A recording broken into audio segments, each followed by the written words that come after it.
Thanks so much. So we will then start with the very first keynote speech here. We are very honored to have Professor Shon Hiatt from USC Marshall. He is very well known in the field of strategy, entrepreneurship, or other areas, other related areas, and is director of the Zage Business of Energy Initiative. So he's actually now very applied and very focused in those discussions related to energy in a way that is multidisciplinary to trying to discuss global solutions to energy problems. And his focus, given right, he's a business school, right? It's a business focus, right? Business solutions, business models for energy, and we're very happy to also have an ongoing collaboration with the center, right? Collaboration between his center and one of our centers here, Insper Matrices, have a collaboration on research on these areas.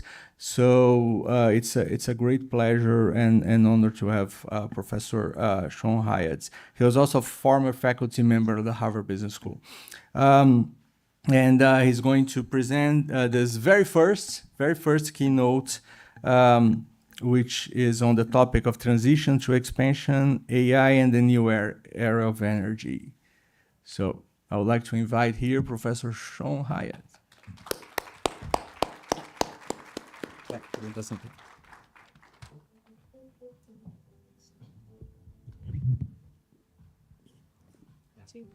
Yeah, that'd be great. Just walk around with this. Test.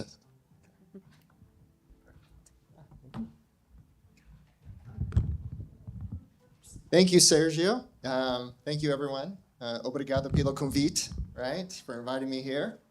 I'm looking forward to that T-shirt. Okay, so as Sergio said, my name's Shon Hiatt. I am a professor at the University of Southern California, Los Angeles, the director of our Business of Energy Initiative. Much of what I'm going to present today and talk about are projects that we are currently running at the Zage Business of Energy Initiative. And one of them is this aspect of data centers and understanding the direct impact of AI. Because I believe, and just as many of you do, and many companies believe, that AI is going to change everything. We're in the midst of a fourth industrial revolution, the digitalization, the AI revolution. And I believe that AI will be able to solve many different problems, especially those relating to sustainability. But it's also important for us to understand that there are some direct impacts of AI. So I'm going to be talking about those today. And then we'll get through these slides and we'll open up to questions, and would love to have a conversation about this. Okay, so we're in the midst now of this, what we call the AI arms race. We have companies in the United States and in China, basically, that are really moving forward to try to create an artificial intelligence platform, right, that'll be the winner. So we're in this competitive race right now. Of course, these algorithms don't exist in the ether, right? They're actually run on these racks of computers in data centers.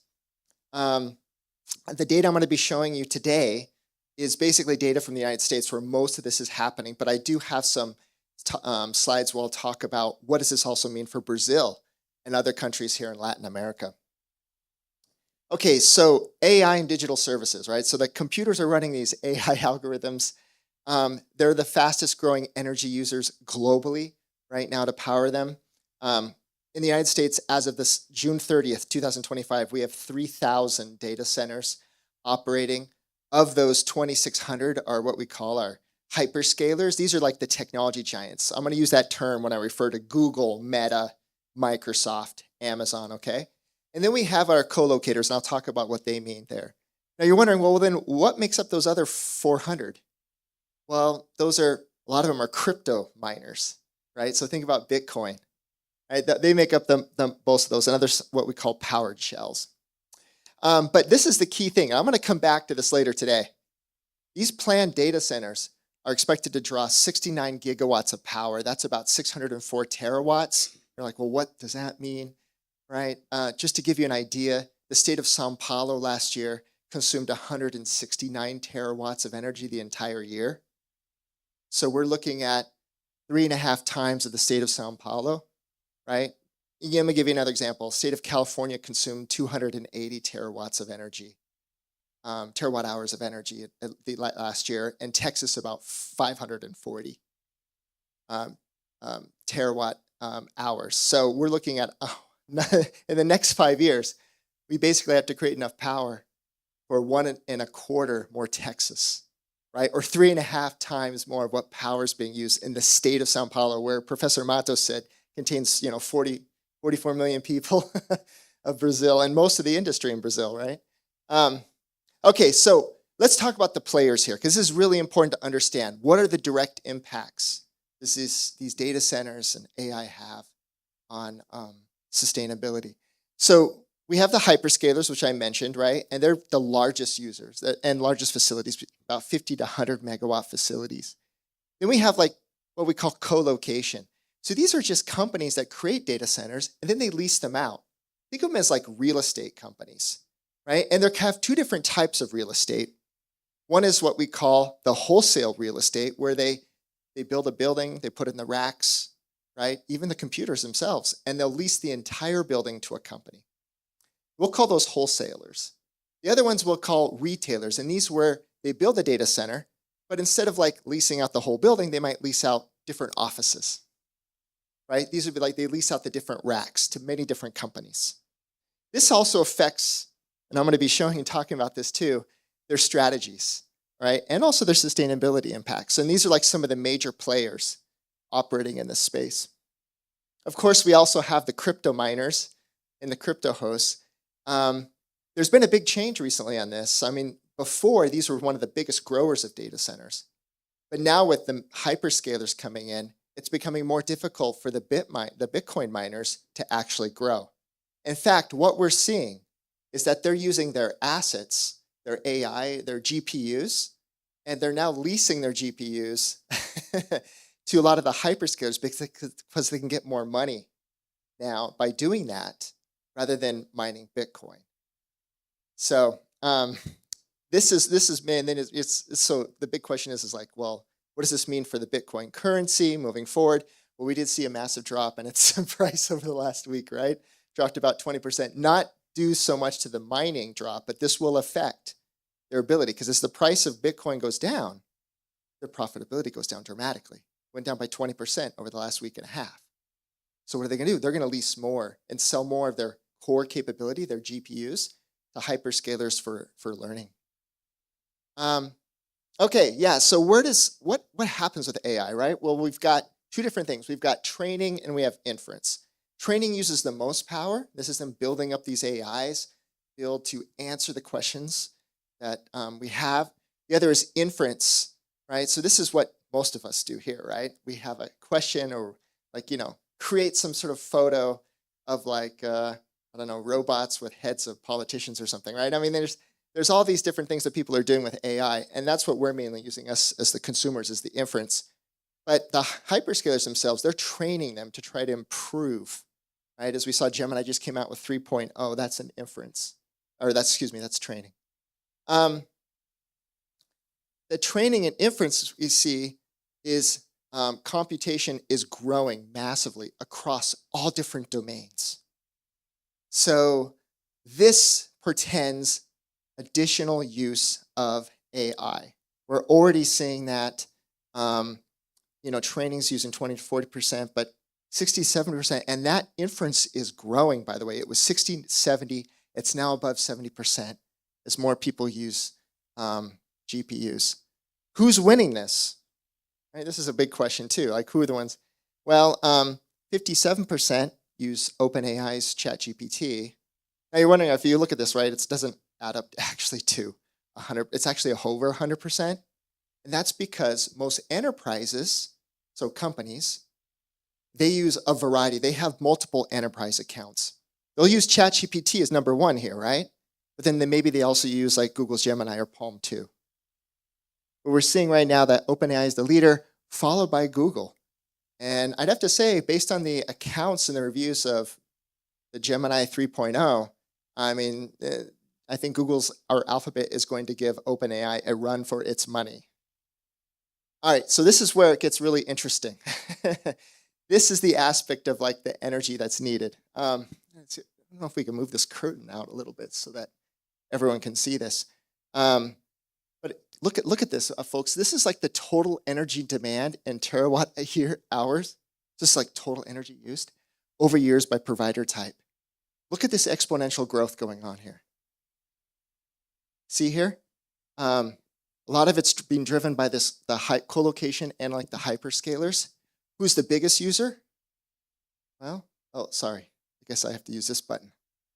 Oh, there we go. I guess it's Amazon. I guess I use my fingers. So Amazon, right? It's the biggest user in demand of energy. And again, exponential growth across all these players. Why is this happening? Well, we're seeing growth in the numbers of data centers being founded. So this is like the number of them coming on. We're also seeing increase in the size of the data centers. You can see like this is the square footage here, average square footage, 25 million square feet. So that would be just divided by basically 11 if you want square meters. And then we have US data centers also, increase. I already talked about that. So and they're also increasing, obviously, in their power use. And this is not just correlated linearly with their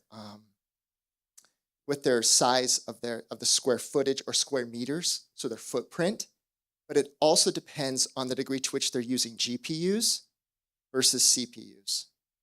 And GPUs use between 8 and 10 times more power than a CPU in a rack system. Why is that? Well, it's not just that the chip itself uses more energy, but that the cooling system for the GPUs, because GPUs get massively more hot, that requires a lot more energy, that intensive amount of energy to cool these systems.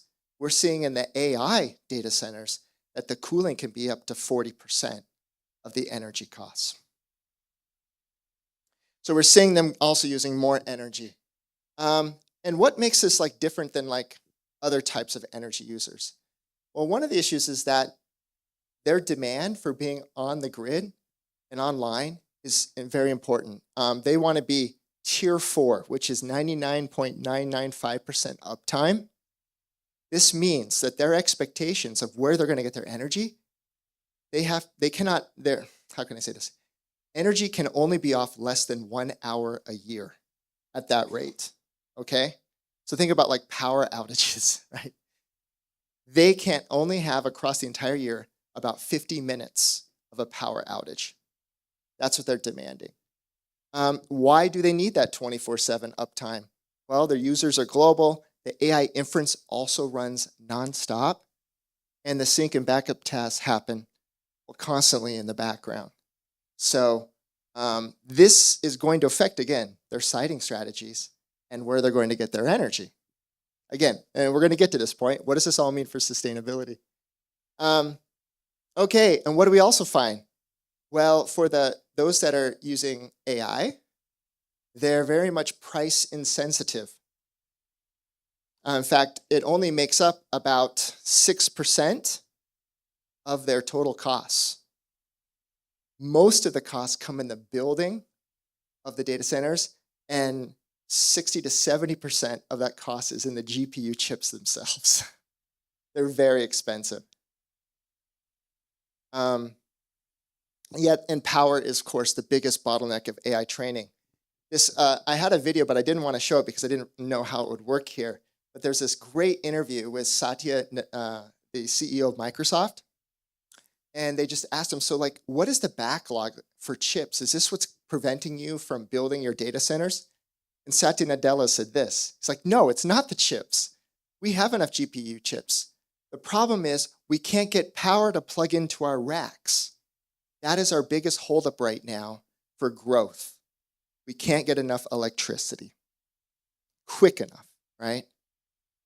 So yeah, like in a recent survey by KPMG, they found that 55% of the hyperscalers are willing to pay up 50% more of their current expenditures on electricity. And in our research, we're seeing it's like twice or 3 times that. So it's really not an issue here for the price. Where are they locating? This is also important to understand. So again, this is showing data from like the United States. Virginia leads. Of course, the question is, why Virginia? Well, there is this aspect of latency. And a lot of the data centers want to be close to their customers because of latency is the time it takes for you to put in an inference or queue into the AI and for it to come back with an answer. It's called latency. And so the closer you are, obviously it's going to reduce that time. And so Virginia is near the nation's capital where there are a lot of users like the US government of AI and of data centers themselves.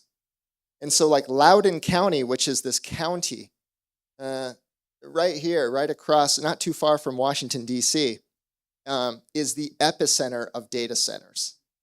It has almost 60% of all the data centers in the United States. Okay, so this is where they're going. But you could see, even though Virginia leads, Texas is growing quickly. It's like number 2. Now, where they locate is important, though, too. Because a lot of them, most of them, are drawing power on the local grid. And just like here in Brazil and other countries around the world, the local grid gets its power from various sources, right? And as we see in the United States, we're still a fossil fuel-dominated country in terms of power generation, just like most countries are around the world. We get our electricity from natural gas, predominantly, and coal, but you could see coal, the black line, is decreasing rapidly. But they don't just do that, because hyperscalers, most of them, and also a lot of the other data centers, they have these climate goals and renewable energy goals. Basically, they want to be carbon neutral by certain dates. Some of them are 2035, some of them are 2040. And so they engage in a lot of what we call power purchase agreements. These are contracts with independent power producers. Most of them are wind and solar. So think of it as like a company decides to come in, they build like this large solar farm or wind farm, and then they find someone to sell their power to. And that's what they do. And they strike a contract to buy all that electricity that comes from the wind and solar. So it's almost like a direct use here. And you can see, right, this growth has been happening. But I want to make this clear that notwithstanding they're trying to get as much wind and solar as they can, on average, only 24% of all their electricity demand is being met through these power purchasing agreements or PPAs with renewables. So the majority of their, almost 76% of their energy is still coming from like the local grid and what that local grid is drawing its power from. So what about the future then? Where are these data centers going? I'm going to show you a couple maps, kind of give you an idea. This one we're having like the circles. So we've got, crypto type versus hyperscaler. Again, remember cryptocurrency and mining, they're very small data centers, right? But you can see where they're going. With the hyperscalers and the co-locators, these are the big data centers, especially those for AI, right? A lot of them are moving here in Texas, but we're also seeing a lot of agglomeration right here in the eastern part of the United States and also along what we call the mid-Atlantic region, right around Washington, D.C. This is probably gives you a better idea too of this. This is essentially the power draw in gigawatts from just the planned data centers. So we have all those data centers that are planned and permitted for build through July 1st, 2025 of this year. We continue to update this data set. And we're seeing about 66 more gigawatts in terms of the hyperscale colocation and crypto. Now look at this. 20.4 of those gigawatts are going to be in Virginia. So they're still moving into Virginia where they want to be and in Texas. But all right, so here's where the implications are, right? And this work gets very interesting. And this is actually part of a study we're looking at, which is the sustainability of these data centers. Here we have these different types of providers, retailers, wholesales, these are the co-locators, the ones that lease out their buildings. Then we have the hyperscalers, the vertically integrated tech giants, right? We have here ChatGPT when it came out November 30th, 2022. And then we have like this massive AI build ramp up, obviously, that happened, right? But as soon as that ChatGPT came out in November 30, 2022, it started a massive competitive race among all the technology companies. And what's really interesting here is you'll be able to see this. So this is the renewable exposure of the hyperscalers. So remember, renewables are those that are like carbon neutral energy sources. So they were running at one point, 60% of all their power came. But if you looked at the average, it was probably about 43%. Okay? Look what happens after ChatGPT gets released.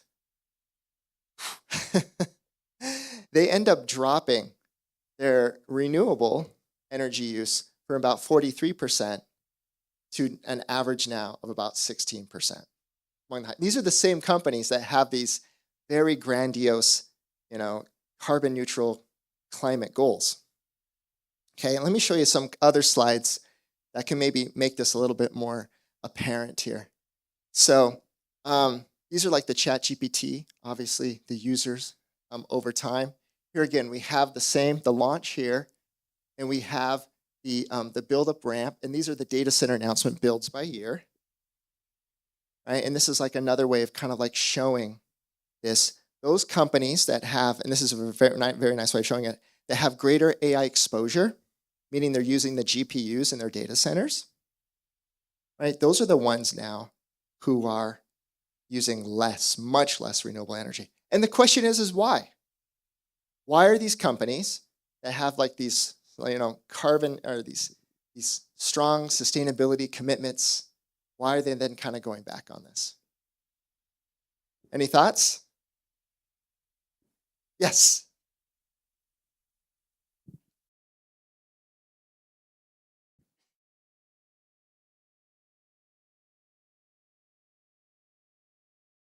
Okay, good. And why do you think they will not be able to profit as much? So she said to compete with the other AIs, they won't be able to do it with clean. It's slower. Okay, good. Let's hear from you. Please use the microphone. Okay, we're bringing the microphones over. Yeah.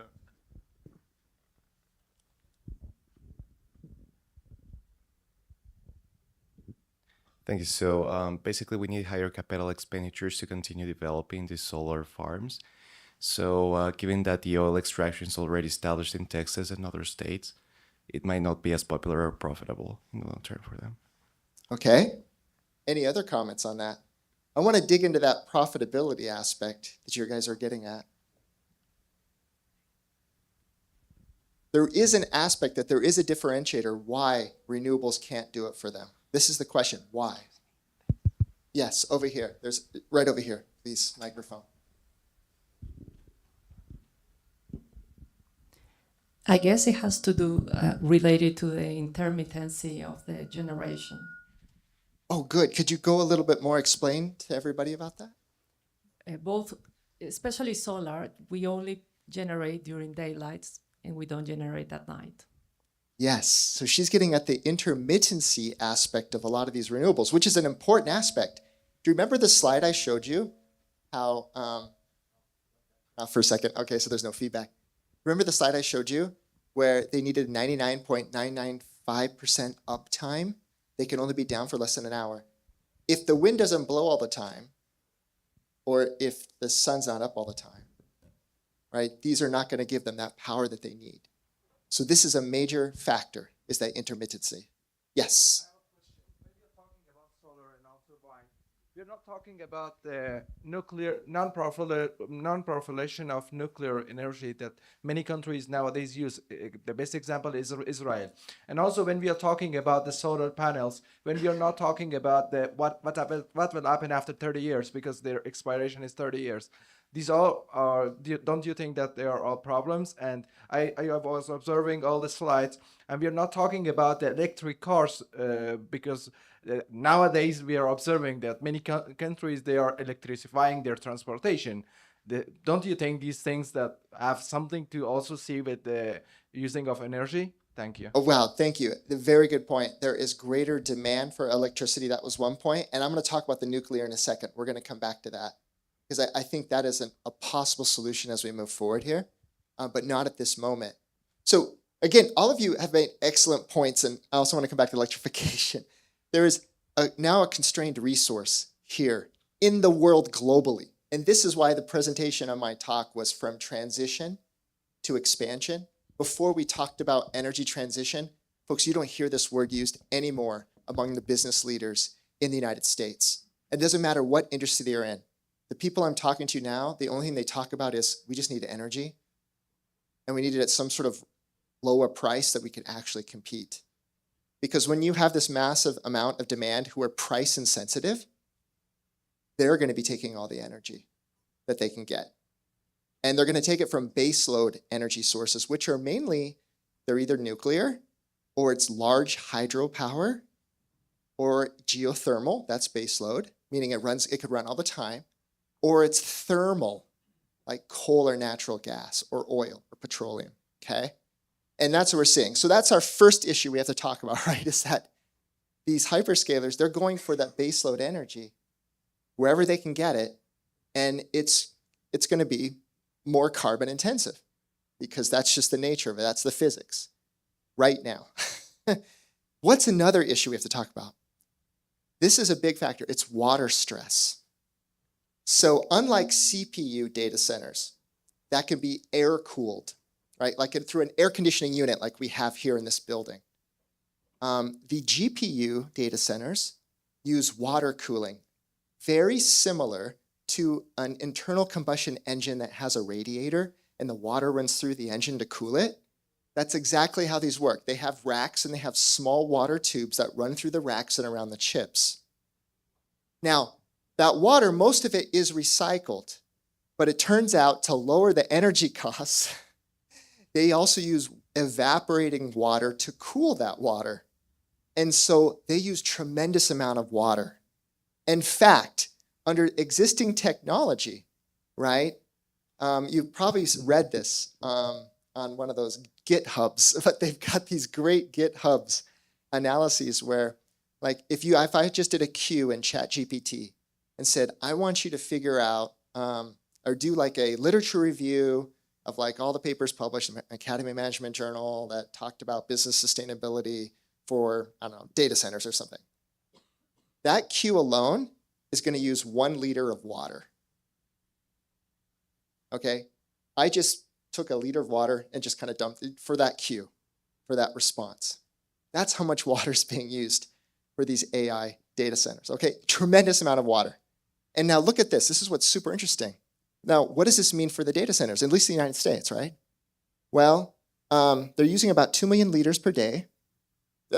Every 100 megawatt uses about 2 million liters a day. So 100 megawatt of these data centers. Remember, we're looking at 69 gigawatts. So that's 6,900 megawatts, or 69,000, excuse me, megawatts of future use of this of energy from these new data centers. 43% of the planned hyperscaler and co-location facilities, so they represent 39% of that of 63 gigawatt, they're located in high to extremely high water stress areas. So these are areas where they already don't have enough water for their own residents, meaning that when they have drought conditions, they have to tell their residents, all right, stop using water. Don't water the lawns. Don't water your plants. Okay, we don't have enough water. We have to wait. All right, this is a serious situation we have to think about, especially sustainability for these data centers. The next thing we have to think about is energy reliability. And this is something that we don't talk too much about, yet is a big factor in countries like Africa. We take for granted in the United States, even in Brazil, that the lights are on most of the time. We take it for granted. We expect the power to always be on. But we're reaching a point now, especially in North America, where we're going to be having problems on reliability very soon. So this is essentially a reliability risk area based on the power grids in the United States. These white lines kind of show where the different power grids are. Similar to Brazil, you have different grids where like everybody's sort of connected and the power generation kind of stays mainly within that type of grid. And we have high risk, elevated risk, and normal risk, right? So where it's normal, yeah, it's okay. We can have more data centers come in. What is this risk from? This is information what we call our margins, our power reserve margins. So generally, you want to have above 20% power, a surplus of 20% power being produced in a grid all the time. You're like, well, why are we doing that? Why do we have 20%? That's because demand fluctuates. It fluctuates seasonally also. Like, for example, I'll give you an example in Texas. In the summertime, air conditioning use goes up. That uses a lot of power. On very, very hot days, we're going to see a lot more power used. And you want to be able to have that enough reserve capacity, even if they are like what we call peaker generation, to turn on, to provide that electricity so that we don't have a blackout. So here we're having big problems of large risk. And I'm going to overlay this now with these projected margin shortfalls. So this is where, not just now, but in the future. This is essentially looking at facilities that are going to be going offline. And you ask, why are these facilities going offline? Well, many of these states have renewables portfolio standards. And these are essentially laws on the state books that are mandating that a certain percentage of energy comes from renewable sources, mainly from like solar and wind. A lot of them are using that definition, or geothermal. Well, that's causing a lot of thermal power production to go offline, and they're planned to go offline, gas and coal. So just looking at the next 5 years of planned facilities closures, right, we can see that we're in some dates where there's going to be some severe shortfalls, meaning like by 2027 here, there won't be enough power to keep the lights on. They're gonna hit below 10% reserve margins, meaning if there's a very hot day, they'll see a blackout, or they'll have to do rolling blackouts to maintain the grid.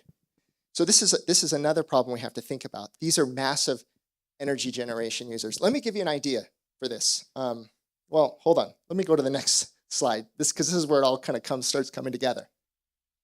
So given the direct impact these data centers are having, there's now also a big community uprising against them coming in. Why? Well, because, right, look at the cost benefit. They use a lot of water, they use a lot of electricity, and they're price insensitive, so they're going to drive up the prices of the electricity being used. And there are also very few jobs compared to the relative users. So think of like an aluminum smelter. That's probably the best comparison group to these data centers. Fundição de Alumínio, right? Aluminum smelter. So they use, let's take one, they average about like 890 megawatts. So this would be a big smelter. They have over 1,000 to 1,200 employees. The equivalent of that for a data center using also about 890 megawatts would be about 150 employees. And those employees are going to be much lower paying jobs because more than half of them will just be security guards. And the other half will be some technicians. So in terms of the cost benefit here, this has become a situation for these data centers. Like, do we want them in our backyard? Right? And so there's opposition going on. And since 2023, 6 data centers have been canceled, 10 have been delayed. And that represents over 1 gigawatt of power. Again, direct impacts of AI on sustainability. But again, I do believe that AI can bring about a lot of good. But we have to recognize what these direct impacts are. Okay, so how are we going to power these new data centers in the United States? Frankly, I'll tell you right now, between now and 2030, it's going to be natural gas. That's the only way that we can ramp up as quickly to provide them. So, I mean, wind and solar will still be there, and they're actually the quickest to put up. But they are only going to make up a very small percentage of the power that they need. And it doesn't provide them the power day and night. So what we're seeing is more combined cycle natural gas turbines, and this is the best part, behind the meter gas generation. What is behind the meter gas generation? This is you having your own private generator in your backyard. That's what it is, right? Let me show you this. Let me give you Meta's data center. This is the Prometheus data center in Ohio. It is a 1 gigawatt data center that's being built. And you're like, well, and they're building it in the middle of the compo, like the rural area of Ohio, okay? Nothing out there. You're like, well, why are they building it there? I mean, it's not by any customers. It's by a major natural gas pipeline. And so it's going to be a 1,070 gigawatt data center and with 700 megawatts behind the meter natural gas turbines. What does this mean? It means Meta is building for themselves 700 megawatt gas plant just to power the data center. And then it's going to go directly to the data center. So it doesn't go onto the grid. That's what it means by behind the meter. They're doing the same thing with their Hyperion in Louisiana, where there is also a lot of natural gas. That is a 5 gigawatt data center campus. So it's huge. And over half of that is being built by behind the meter natural gas generation as well. And they're hoping in the future, as more wind and solar come on, that they'll strike some more PPAs. But the hyperscalers are going all in now on just building their own power sources, and most of it is thermal, because that's all they could do right now. Okay, so I don't want to leave this on the bleak note, right? Because there's still the future and there's technology innovations. Okay, what else can be out there? Many of you have heard, and this is also one of our projects we're looking at, is SMRs at our Zage Business of Energy initiative. A lot of investments since 2020 into SMRs in 2021. What are SMRs? These are small nuclear reactors, so less than 300 megawatts. And the idea is, because they're so small, the risk is exponentially lower. So theoretically, you could actually locate these in anywhere you want, because the reactors, for some of them that are small, like say 70 megawatt or 50 megawatt, they can actually fit in the size of a container that goes on ships. You guys know, like when you ship goods from China, they come in these big rectangular cubes, and they're called containers. These nuclear reactors can fit the entire thing in a container and can be shipped on a truck to a location and plugged in like a generator. So these are some of the companies that are going on here. I do believe that this will be the future. In fact, the data centers themselves are putting money and striking future PPAs with a lot of these nuclear reactors. And it will become, I believe, after 2030. And why is it 2031? Because of the regulatory issues with getting these things permitted. The earliest we'll see this happen, and again, the earliest, is about 2031. But I see the future where data centers can come up and they bring their power with them in nuclear. You could bring that anywhere. You don't need to have a gas pipeline. You don't need to have wind or solar. You can put a nuclear facility anywhere. And these will be lined up around the data center, providing their own behind-the-meter generation. That's where I think that this could be going. And where a lot of if you look at the venture capital money, those that have data centers as their customer, that in space, which is another conversation, those are the ones getting the most venture capital. So the market really believes that there is an opportunity for nuclear here, which will actually help them make their climate goals, because it's zero carbon emissions and it's baseload energy. It runs all the time. Okay, so I'm going to stop there for questions now, and yeah, open up. We can have a conversation. Thank you.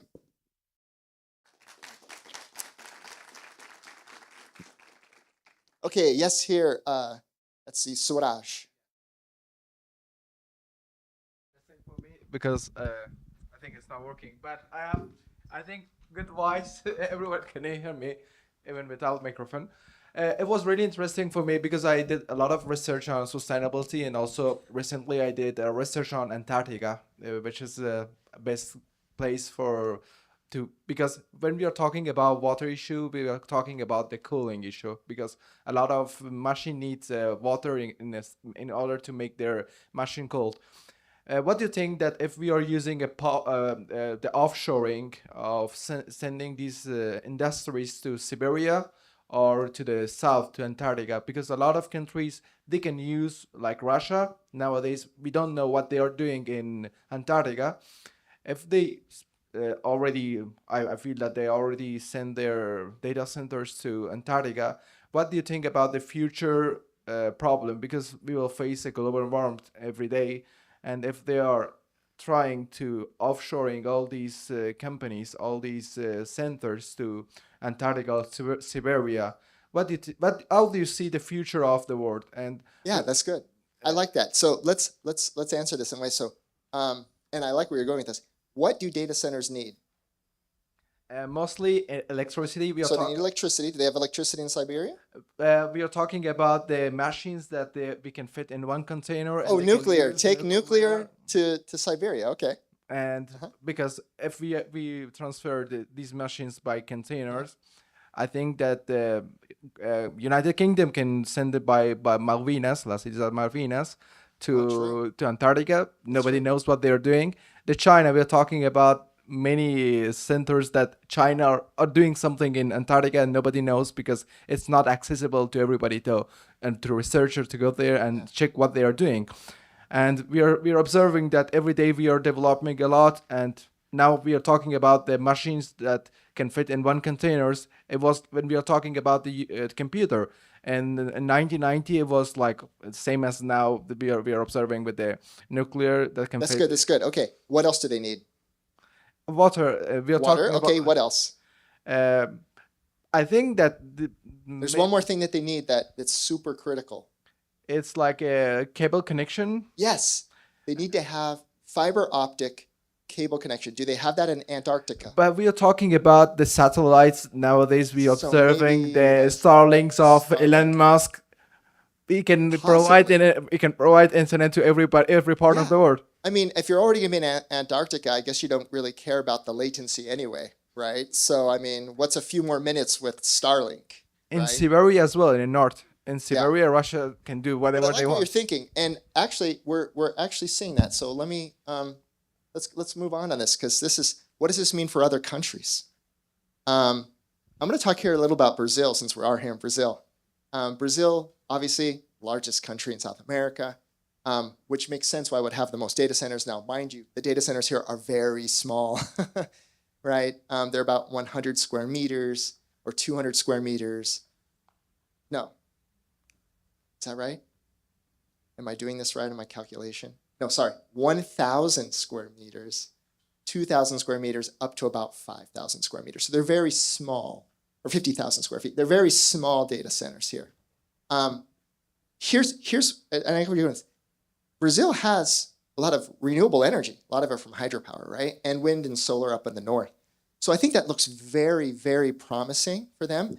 But here's what's super interesting too, is that this just came out. I don't know if you guys saw this in Bloomberg.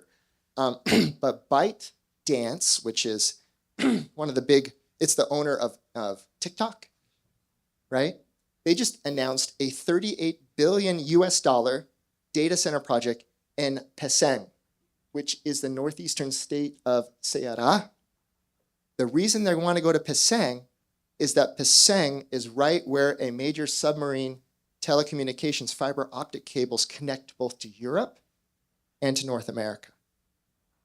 Okay, so if I were a data center, and with your thinking, I would probably be thinking, all right, so where are the existing fiber optic hubs?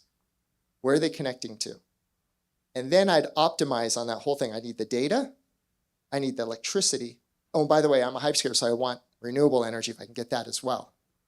Right, and if I have that combined in an actual institutional government that allow me to build and do this, that's probably where I'm going to be optimizing. So yeah, I think this is what we're going to be seeing here. So there is promise also here in Brazil. Yes.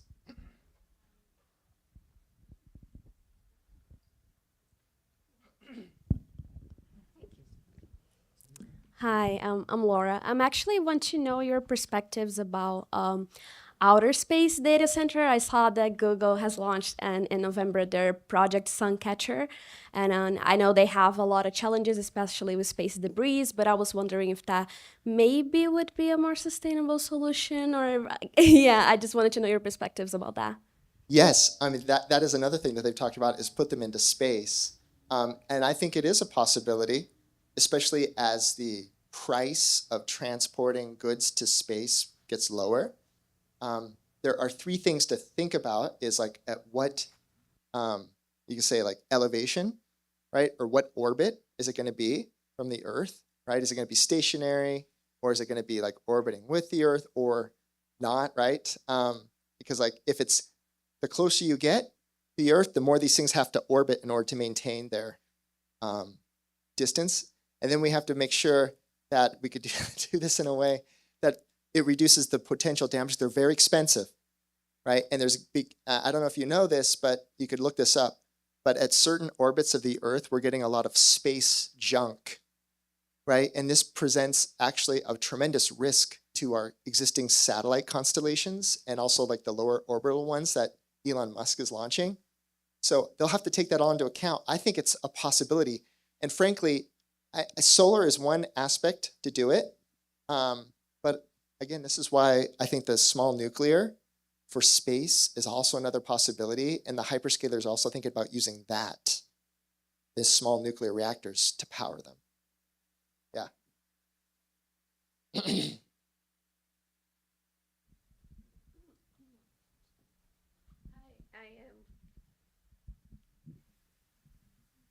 Maybe use the other one. Yeah. Hi, I am Gabriele, and I really like the points presented, and now specifically about energy. Regarding the issue of generating clean energy for data centers, the energy transition in Brazil is being discussed, but with aspects of popular resistance since there is the problem of using territories of traditional communities or sites for clean energy production. This is also a current topic here concerning the data centers, since that Brazil is called for and receive new centers here. And I would like to know your perspective on a multidisciplinary approach to technological evolution. Wow. That's so on that first point, I have to say yes. I think that this is something that every government is going to be dealing with, or even like the the NGOs, those groups that care about protecting indigenous communities or the areas where they live, because everybody wants to get in on the AI data centers. And I know Brazil does as well. They've got that project in Rio de Janeiro, that they're talking about, that they want to expand and grow.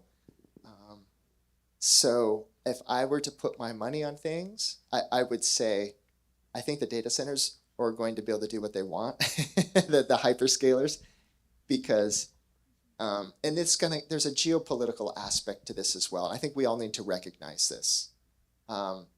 If AI really is going to be the next fourth industrial revolution here, then there is massive defense issues related to artificial intelligence, meaning that AI is going to power all the weaponry and information related to that, robotics, missiles, etc.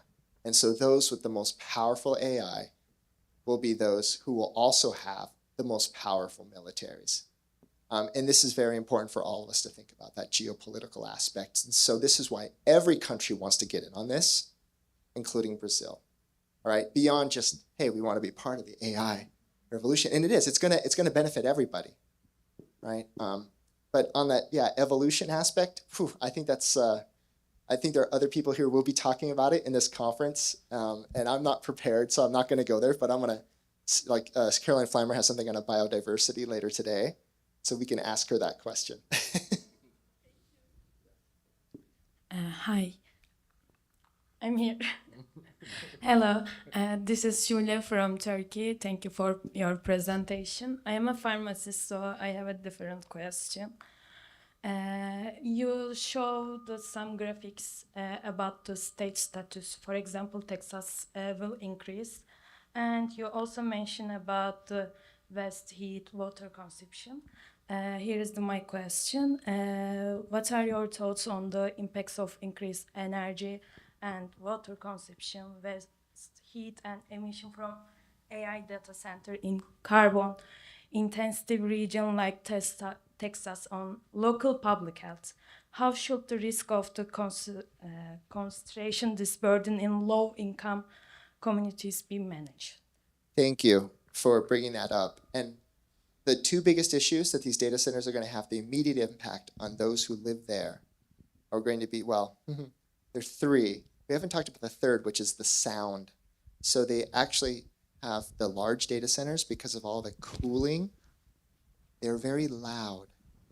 And so if you're near them, you're going to hear this whining, high-pitched sounds often, okay, if you live really close to them. So the sound impact. The water impact will be a direct, immediate impact on them by using all that water. So we will expect to see water prices rise. We know that, right? This is price theory. They're going to use more. They have to find water in other ways, and at some point might lead to droughts. And the third is we will see electricity prices rise. That's just a mere fact, because they're going to be using more. And how it works with utility systems, just so everybody understands, why is it that if you use more electricity, and if it's a big, and again, what we're talking about is a shock use of electricity. It's not like we're gradually losing. This is a massive shock of new use. We have to build more infrastructure to provide for that. And with utilities, how they work is they socialize the costs. Okay, what does that mean? That means they spread the costs of their infrastructure across all the ratepayers. That's all of us. When we use electricity, we pay a bill. Part of that bill is not only the power that we use, but also for the price of maintaining the infrastructure. And so, yes, those are the three things we'll see. We'll hear the sound, see water prices increase, and even drought conditions, and as well as like electricity prices increase. And yes, it's going to hit the poor. And this is something we have to talk about. And this is being discussed right now in the United States. And right now, the RTOs, the ISOs, which are the grid operators, as well as the state, the regulatory arms called the Public Utility Commissions, are trying to figure this out. Like, how can we make the data centers pay for most of this rather than putting a lot of this under the cost of the ratepayer? Go ahead.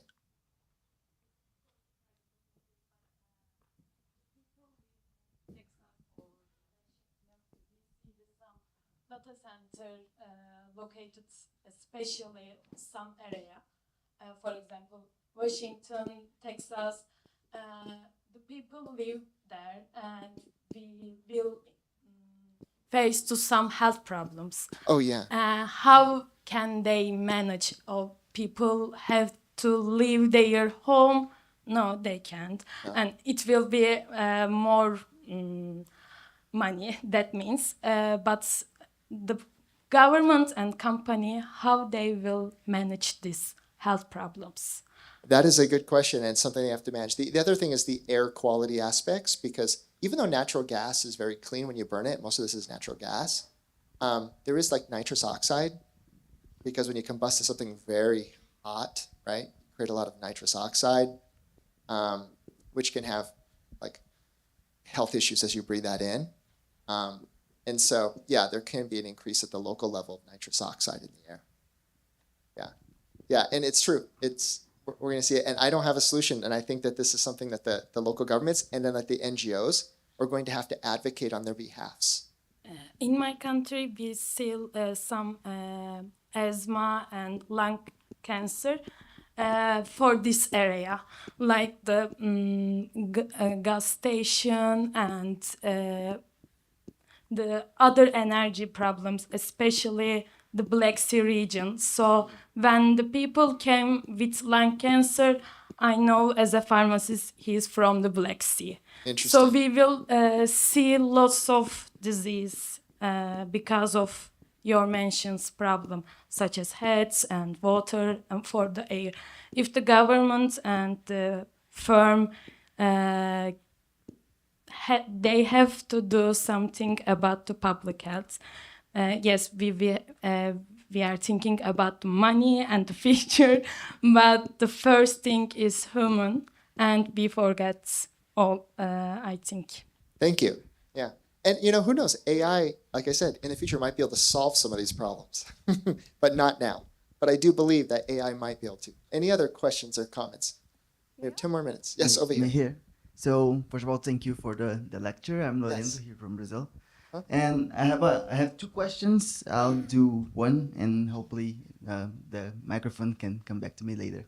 But the first Just question, ask both right now, and I'll answer both. Yeah. Okay, nice. So the first question is related to like the other side. So there are some studies that may show and suggest that we can use AI to increase energy efficiency in companies. Yes. And, so first of all, I think is like possible that we will be able to increase energy efficiency in a way that like we like get like neutral in relations like of how much more energy we need to AI, and that will be of course higher, but we can lower in like in the industry or Oh, other here's my answer industries. to that. Maybe in the future. Yeah. Yes, maybe in the future, but not now. Not in the next 7 years. But yes, and that's what I say. I think there's so much benefit to AI. That's a possibility. And Yes. and you think it can be measurable, like and measured like how much more energy efficiency the companies will get, and if that will be like getting a point of 0 0. Again, maybe in the future, but not at this point, because we're looking at such a massive draw power that we need to provide right now, that the efficiencies as AI tries to develop them and as companies adopt that, that's a much longer period, right? Here they want a power plant built in the next 6 months, right? So it's like we need the power now. So, and efficiencies take a long time. Yeah, nice. And the other question is relating to Europe mainly. So there's a big investment package, Invest AI, 200 billion. What will lead to probably an increase in energy demand in Europe. In the EU. Yeah, in the EU. Oh, I love talking about the EU. Let me talk about this here. Okay, so the EU is in a major problem right now because the European Union doesn't have enough power.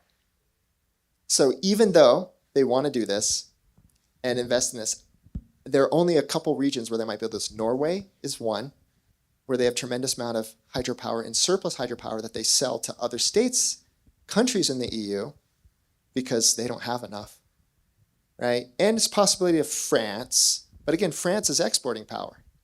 So the question is like among these countries that have like a surplus that export, if the data centers do locate them there, then where are these other countries going to get their power?